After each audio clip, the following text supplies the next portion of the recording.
पूर करतो का इथं?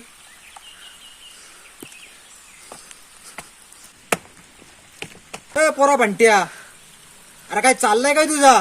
चाललंय का म्हणजे मी किरव्यानं आलोय. अरे बैला, आता कुठं पाऊस सुरू झालाय, व्हायला अजून पाणी नाही का, उपिल सुटली नाही आणि तू किरव्यानं आलास. तुझ्या काय बावण ठेवली होती वा आता किरवी? अहो दगडी उचलून किरवी भेटतात, तुम्हाला काय माहिती?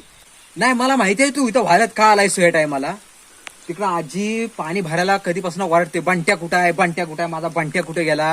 हा, आणि तिकडं व्हायला येऊन बसले जे किरव्यांच्या नावाखाली टाइमपास करीत चालता हो, आणि ती घरात जाऊन तिकडे पहिला पाणी भरायला आजीला मदत कर जाऊन. चल इथनं पहिला चालता हो, ही किरवे काढतो नाही तर मी नाही, मी आता जातो घरी आता. जातो नाही, पहिला घरी हो. आला इथं मोठा किरवे पकडायला.